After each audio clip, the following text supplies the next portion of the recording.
Hello guys!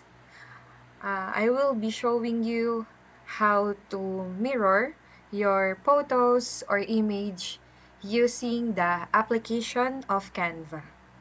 So the first step, you go to the photos option and select the photos you want to choose.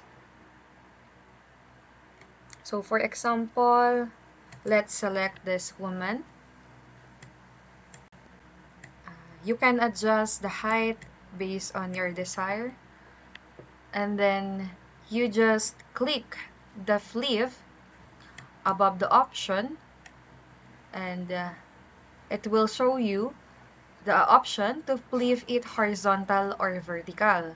So I will be choosing the horizontal, and let's make another one.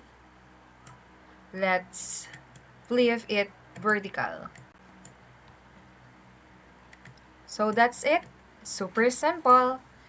Follow me for more YouTube tutorials. Thank you.